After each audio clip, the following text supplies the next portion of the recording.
time of Christ's coming to judgment must be patiently expected, not rashly defined or determined, for this is the error that the apostle opposes with such earnestness. It was an arrogant presumption when some early Christians fixed the time of Christ's arrival. Much more it was a sin to fix the time. For of that day and hour knows no man, no, not the angels of heaven, but my Father only. The peremptory time of the day of judgment God keeps to himself, and it is arrogance for any to define it, set a date, when God has resolved to keep it secret. The fixing of that time did a great deal of hurt. For the present it drew away their minds from their calling, because they expected a sudden coming of the Lord. Ill impressions either destroy or weaken necessary duties.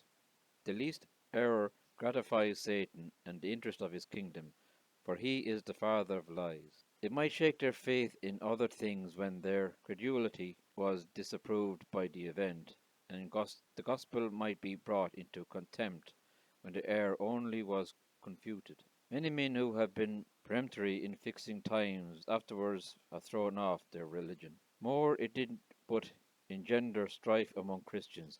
It begat wranglings and disputes in the church. He is proud, knowing nothing, but doting about questions and strifes of words, wherefore comes envy, strife, railing, and evil surmising. Therefore let us not fix times of Christ's return.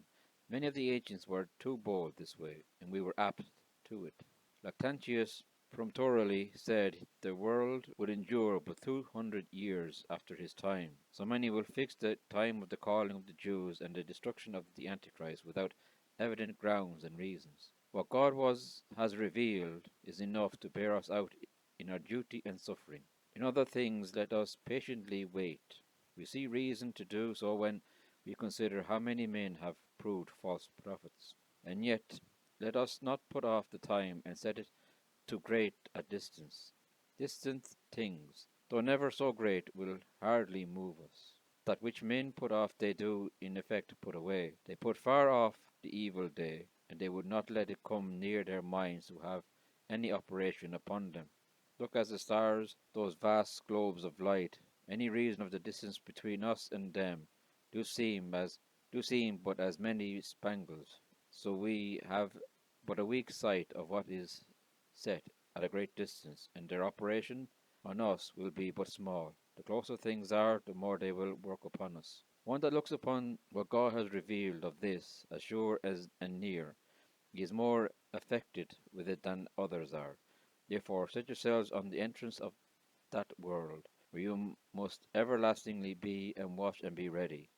They that put it off are apt to loiter in their work. If Christ's coming be not near at hand, certainly the time of our departure is at hand, and it will not be long ere it comes about.